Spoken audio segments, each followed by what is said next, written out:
Hey guys, today I have another makeup tutorial to share with you, and I'm not even sure what to call this look, but I basically wanted to create a look using the new Makeup Geek duochrome eyeshadows. So I did feature the look around those, and for the main attraction, I suppose, I used the shade Steampunk, which was the most interesting shade to me, and it's like a black with coppery reflex, but it looks really purple on my lid. I did use a couple other colors as well, but that was kind of my inspiration or my muse, if you will. So yeah, if you want to see how I created this full face look and using mostly Makeup Geek eyeshadows, then just keep watching.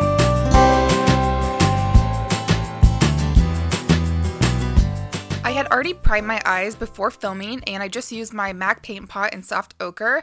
Now I'm going in with Makeup Geek Mirage, which is just a really pale, soft, buttery yellow color, and I just really love how that color brightens up the whole eye look, and I always like to place down a shadow over my primer to make sure nothing is blotchy or sticky when we go into blend shades later. Next, I'm going in with Barcelona Beach, also by Makeup Geek, and it's just a medium neutrally, a little bit cool toned sand, medium matte sand color, and this is just going to act as our transition shade for the look. I'm just building up that color and blending as I lay down the product. I really love that Sephora number 27 brush for laying down and blending product all at the same time. It's a really great one.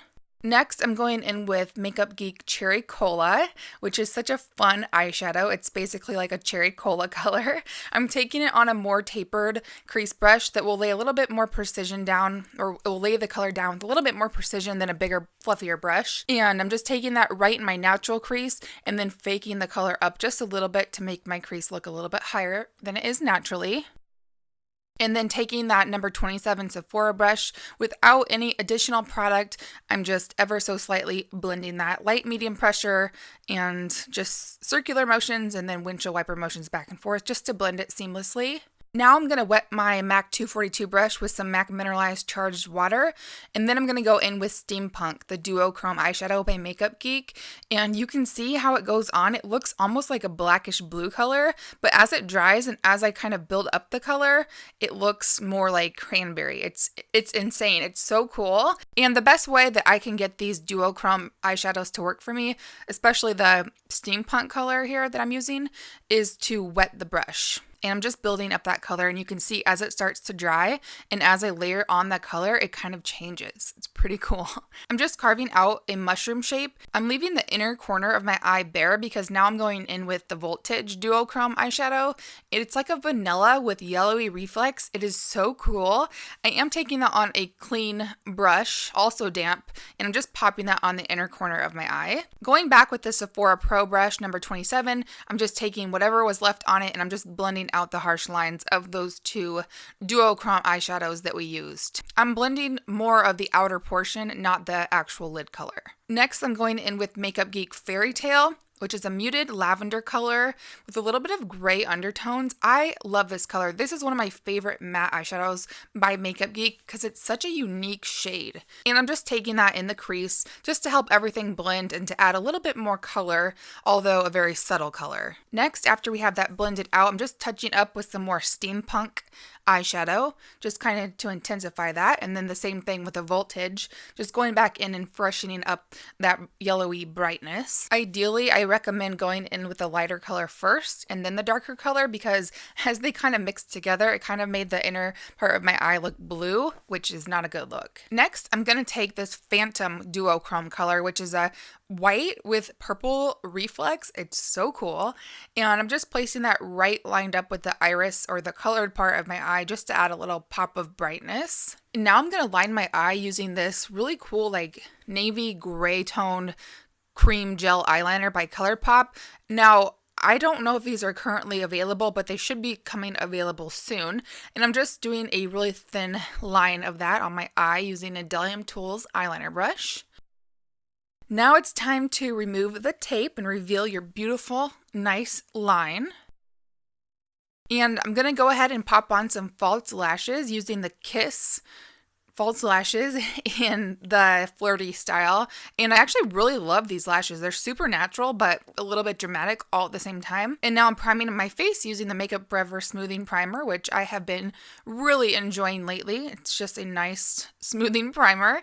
And then I'm taking the MAC Studio, just kidding, the MAC Pro Longwear Nourishing Waterproof Foundation, something like that, in the shade NC15, and applying that with my Beauty Blender. I've been really enjoying using my damp Beauty Blender to apply my foundations. I'm usually just a brush girl at heart, but I've been really enjoying it, and I've been really also loving that foundation. I find 2 thin layers, as you can see, gives a really nice medium to full coverage. It's very buildable, it's super long lasting, and I find that it's perfectly satisfying on my dry skin. Now I'm taking a clean Q-tip and very gently just going in and wiping away the inner part of the eye where the eyeshadow turned a little bit of a blue cast, because we don't want a blue cast under there. We're actually trying to counteract the blue color. We want to brighten. So now I'm going in with my Clinique Line Smoothing Concealer in Moderately Fair, which is probably next to the NARS Radiant Creamy Concealer is my holy grail concealer. It's amazing. And then for a little bit more brightness, I'm taking the Prep and Prime by MAC in Light Boost, and then I will just be blending those out with my damp Beauty Blender. I love the combination of those two. I've been using it a ton lately. It's just a really great combo to conceal, correct, and neutralize up under the eyes and keep it really bright and nice looking. Another favorite recently is the NYX HD pressed powder, finishing powder in the shade, I'm not sure if it's called banana or yellow, but it is like a soft pale yellow color. I'm just setting my under eye with that. I love this powder because you can really pack it on under the eye, which I find that I've been needing to do that lately because of my allergies and my runny, watery eyes. So I really just pack it on and it doesn't cake up, and it's amazing. And then I'm just concealing my little friend up on my brow. And I'm just going to set everything with my Laura Mercier translucent loose setting powder, which I can't stop using. It's just such a beautiful, natural looking powder that sets everything in place, keeps it there, but does not look cakey if you apply it correctly. Next, I'm going to be bronzing up my face. I'm using my Sephora Collection bronzer in Los Cabos and this Morphe Brushes brush, which I really love for bronzer. Just applies a really nice application. I'm just hitting the 3 E's on my face, just the high points where you would generally bronze, where the sun would naturally hit you. You guys all know the drill. Working it up into my hairline so there's not a white space between my hair and my face, and then down on the neck. Okay, so now we're going to finish up the bottom lash line, the lower lash line. I'm taking Barcelona Beach on a pencil brush, and I'm just smoking out the bottom lash line. Why do I keep saying that? The lower lash line, and just adding some definition. Then I'm going to go back in with Cherry Cola and a flat definer brush, and I'm just going to be pressing that color into the roots of the lower lash line just to add more definition. And with the pencil brush, the same one I was using, I'm just going to blend those colors together and make them really soft and more diffused looking. Going back in with Steampunk, the duochrome eyeshadow, I'm taking that on the same flat definer brush, and I'm just pressing that, stamping it right into the outer part of my eye, into my lower lashes, and then kind of bringing it up and connecting it with the top part of the eyes, just to bring the whole look together. Okay, so now I'm taking this product that I am obsessed with. This is the ColourPop Cream Gel Eyeliner in the shade Piggy Bank, which is like a purpley fuchsia color. And I love this product. It stays put. It does not move, even with my watery, runny eyes from allergies. It's amazing. And then for mascara, I'm just taking the MAC Extended Play mascara and just kind of meshing my natural lashes together with the false lashes so it's seamless and so you can't see the falsies with my real lashes. You know what I'm saying? And then I'm hitting that on the lower lash line as well. It's such a great lower lash line mascara.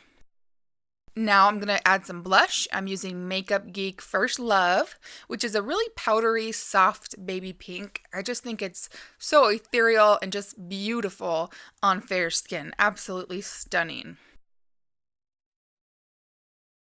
For highlighter, I'm using the Becca with Jaclyn Hill, her Champagne Pop Shimmering Skin Perfector, and I'm just highlighting my face. And for the cheeks, I'm putting it on the cheekbone, but then I'm kind of bringing it down to kind of be a blush topper and highlight in one. So it's just very shimmery and very beautiful. And then, of course, I'm highlighting the top parts of my face, where you would generally highlight above the brow, down the center of the nose, and then on my Cupid's bow.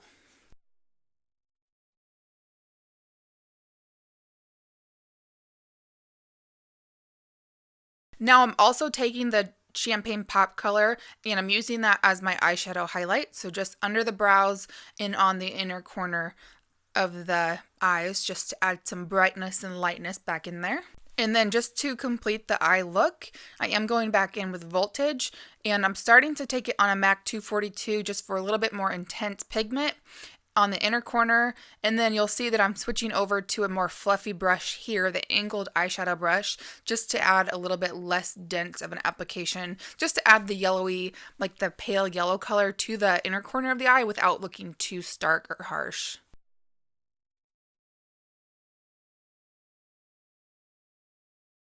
So that is the eye look completed, and then I started out with this idea of going in with like a berry lip. So I'm using the MAC lip liner in Half Red and then the NARS Audacious lipstick in Vivian, but I just didn't love how it turned out, so I am going to do something different. But here's how that kind of more berry, reddish berry tone lip looks. I wiped that off, and then I'm taking MAC Whirl lip liner, which is a must-have, and then I'm going in with an oldie but goodie staple, the MAC lipstick in Angel. The MAC Whirl with the Angel lipstick just really helped me achieve the look I had in mind, more so than the darker berry lip, so I really loved how that turned out. After the lips, we are all done, so that is the look. I really love how it turned out. The duochrome eyeshadows by Makeup Geek, if you saw my review, they're a little bit tricky to use, but once you figure out how to use them, they're so beautiful and so unique, so I really do enjoy them. I hope you guys enjoyed it. I hope you will try to recreate the look and make it your own, and as always, thank you so much for watching. I'll see you guys later. Bye!